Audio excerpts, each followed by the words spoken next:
بالله من الشيطان الرجيم. بسم الله الرحمن الرحيم. وقال الذين كفروا لرسلهم لنخرجنكم من أرضنا أو لتعودن في ملتنا فأوحى إليهم ربهم لنهلكن الظالمين. صدق الله العظيم. میرے محترم بزرگوں، دوستوں اور عزیز ساتھیوں، اللہ تبارک و تعالیٰ نے اس دنیا میں جو سب سے افضل طبقہ بنایا، جو سب سے مکرم طبقہ بنایا، وہ انبیاء علیہ السلام کی ذات پاک ہے۔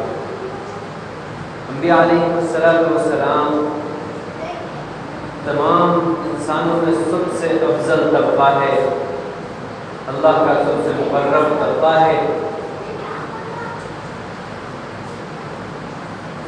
اس کے باوجود انبیاء علیہ السلام کے ساتھ ہر دور میں، ہر زمانے میں مستقل حالات آتے رہے۔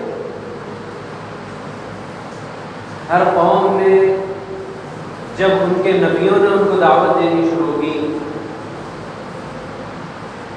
جب نبیوں نے ان کو سمجھانا شروع کیا اور بت پرستی کے خلاف آواز بلند کی اور انہیں بتایا کہ جو تم یہ بت پرستی میں پڑے ہوئے ہو، خدا کو چھوڑ کر غیر اللہ کی عبادت کرتے ہو، یہ غلط ہے، تو اسی بنیاد پر قوم انبیاء علیہ السلام کے دشمن بن جاتے ہیں۔ اس آیت میں تذکرہ وہی ہے کہ وقال الذین کفروا لرسلہم لنخرجنکم من ارضنا، کہ کفار رسولوں سے کہا کرتے کہ تم ہماری زمین سے نکل جاؤ یا پھر ہمارے دین پر لوٹ آؤ۔ تمام نبیوں سے جو ان کے قوموں کی دشمنی ہے، اس کی بنیاد یہی ہے کہ انہوں نے توحید پرستی کا ان کو پیغام دیا اور بتوں کی پرستش کو چھوڑنے کا حکم دیا، تو وہ قوم انبیاء کی دشمن بنتی چلی گئی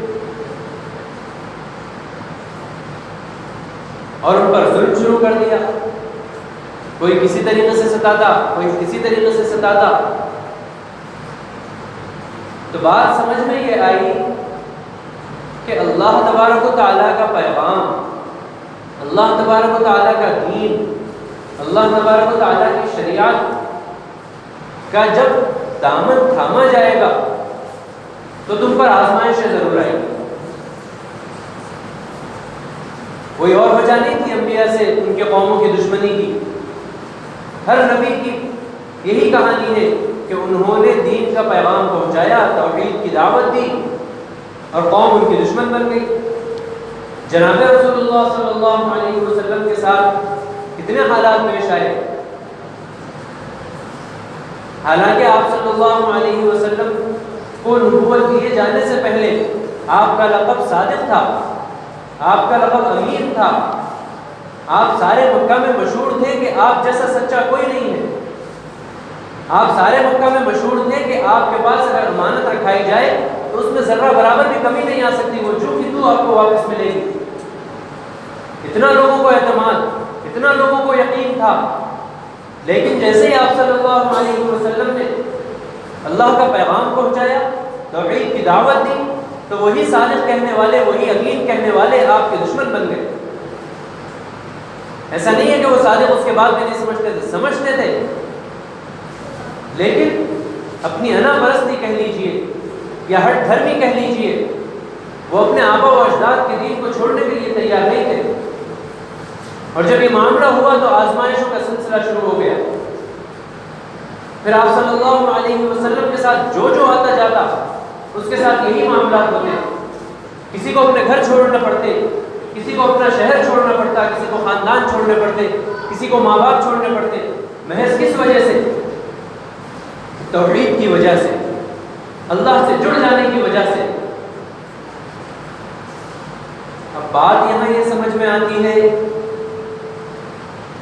کہ جب حق ہے اسلام، جب اللہ کا پیغام حق ہے، جب توحید حق ہے، تو اس کے باوجود آزمائشیں کیوں آتی ہیں؟ تو پھر اللہ تبارک و تعالیٰ کا صاف اعلان ہے کہ لَتُبْلَوُنَّ فِي أَمْوَالِكُمْ وَأَنفُسِكُمْ، ہم ضرور بھی ضرور تمہیں آزمائیں گے تمہاری اولاد کے ذریعے اور تمہارے مال کے ذریعے۔ بات سمجھ میں یہ آئی کہ اللہ تبارک و تعالیٰ اپنے مقرب بندوں کو آزماتا ضرور ہے تاکہ یہ صاف ہو جائے کہ اللہ کی محبت رکھنے والا اپنے دعوے میں سچا ہے یا نہیں ہے، تاکہ یہ بات واضح ہو جائے کہ جنت کی طلب رکھنے والا اس کے لیے کچھ مشکلات کا سامنا کر سکتا ہے یا نہیں کر سکتا ہے، پریشانیوں اور مسائل میں صبر کرتا ہے یا پھر اس کے قدم لڑ کھڑا جاتے ہیں۔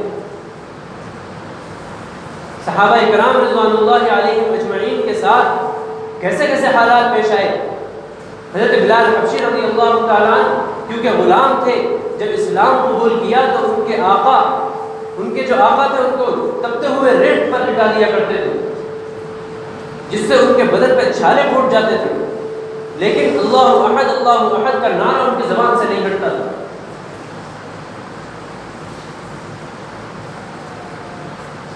یہ کون سا طبقہ تھا جس کے ساتھ ایسے حالات پیش آئے؟ یہ وہ طبقہ ہے جو اللہ تبارک و تعالیٰ کے نزدیک اس امت کا سب سے عظیم طبقہ ہے، اور جن کے لیے اللہ تبارک و تعالیٰ نے کلام پاک میں جنت کی بشارت دے دی، اپنی رضامندی کی بشارت دی، رضی اللہ عنہم ورضوا عنہ۔ اور حالات کیسے پیش آ رہے ہیں کہ کسی کو شہر بدل کیا جا رہا ہے، کوئی اپنا گھر چھوڑ کر جا رہا ہے، کوئی اپنا خاندان چھوڑ کر جا رہا ہے، کوئی کسی پریشانی میں مبتلا ہے تو کوئی کسی پریشانی میں مبتلا ہے۔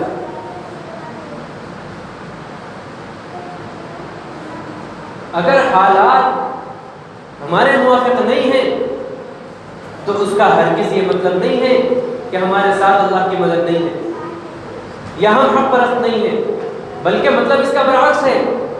اگر ہمارے ساتھ حالات پیش آتے ہیں تو یہ سمجھ لینا چاہیے کہ ہم حق پرست ہیں اور اللہ کی آزمائش ہمارے ساتھ ہے۔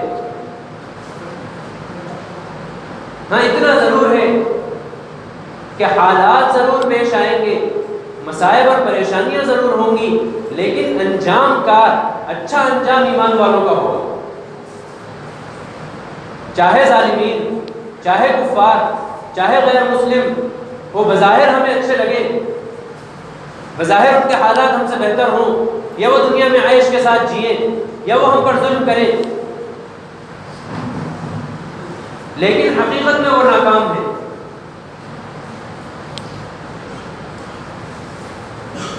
فرعون کی ایک باندی تھی جس کے دل میں توحید کا پیغام اتر گیا اور وہ حق پرست بن گئی۔ فرعون کو جب پتہ چلا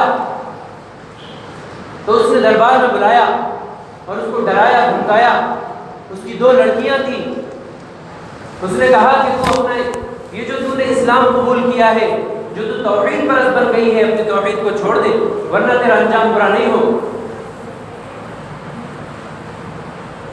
تو اس نے کہا سب کچھ ہو سکتا ہے، توحید کا دامن نہیں چھوڑ سکتا۔ اس نے کہا اچھا ایسی بات ہے، تو ایک کڑھائی میں تیل گرم کروایا اور اس کی ایک چھوٹی سی معصوم بچی کو اس کڑھائی میں ڈال دیا، اور وہ دیکھتے ہی دیکھتے کباب کی طرح سوکھ گئی اور جل گئی۔ اس سے پوچھا کہ اب بھی نہیں چھوڑتی؟ اس نے کہا نہیں، دامن نہیں چھوڑتی۔ دوسری بیٹی کو پکڑا اور اس کو بھی بالکل اسی طرح کباب کی طرح تل دیا اور بھون دیا۔ جب یہ منظر دیکھا تو ماں کی آنکھ میں آنسو آ گئے۔ فرعون نے سمجھا کہ شاید یہ ڈر گئی ہے، شاید اب یہ اپنا دین چھوڑ دے۔ فرعون نے کہا کیا بات ہے، کیوں روتی ہو؟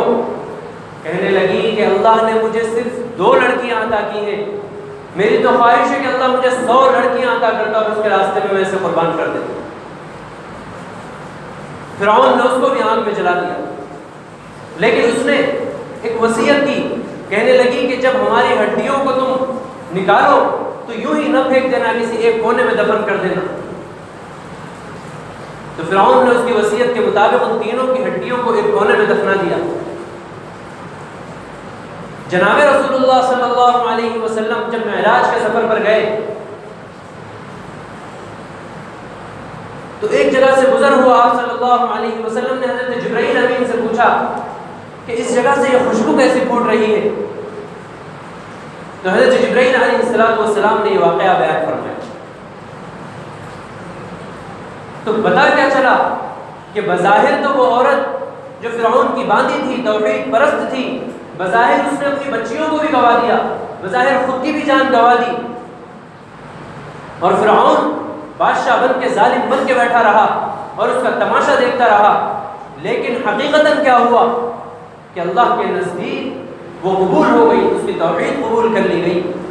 تو سوئیوں سال کے بعد، سینکڑوں سال کے بعد جناب رسول اللہ صلی اللہ علیہ وسلم کو اس کے قبر سے خوشبو آ رہی ہے۔ حقیقی معنی میں کامیابی یہ ہے، اگر اللہ کے راستے میں مصائب اور پریشانی آئیں تو اس سے گھبرانے کی چندہ ضرورت نہیں ہے،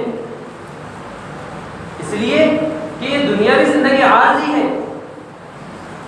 یہ تو ایک کافر کو بھی موت آئے گی، ایک ایمان والے کو بھی موت آئے گی، اس لیے کہ یہ صرف دارالامتحان ہے۔ یہاں کی موت سے کوئی فیصلہ ہونے والا نہیں ہے، اصل فیصلہ تو اللہ تبارک و تعالیٰ کے نزدیک ہے کہ ہم کس طریقے سے اس کے پاس جا رہے ہیں۔ آیا ہم اس کو راضی کر کے جا رہے ہیں یا اس کو ناراض کر کے جا رہے ہیں؟ بظاہر فرعون بھی بڑا سرکش نظر آیا، لیکن اس کا انجام کیا ہوا کہ آج تک مصر کے ایک میوزیم میں اس کی لاش پڑی ہوئی ہے۔ ہر سال اس کی لاش پر چوہے چھوڑے جاتے ہیں اور اس کی لاش پر گوشت آ جاتا ہے، وہ چوہے اس گوشت کو کھاتے ہیں، وہ آج تک عذاب میں مبتلا ہے۔ ایسا ایک واقعہ نہیں ہے، خدا کی نافرمانی کرنے والوں سے بھی تاریخ بھری ہوئی ہے، اور خدا کی فرما برداری کرتے ہوئے اپنے آپ کو مصیبتوں میں ڈال کر اس دنیا سے گزرنے والوں کی بھی تاریخ بھری پڑی ہے۔ ابھی میں نے صحابہ کے طبقے کی مثال دی کہ اللہ کے نزدیک اس امت میں ان سے زیادہ مقرب کون ہو سکتا ہے۔ رضی اللہ عنہم ورضوا عنہ کا پروانہ ان کو اس دنیا میں دیا گیا، لیکن ان کے ساتھ کیسے حالات پیش آئے۔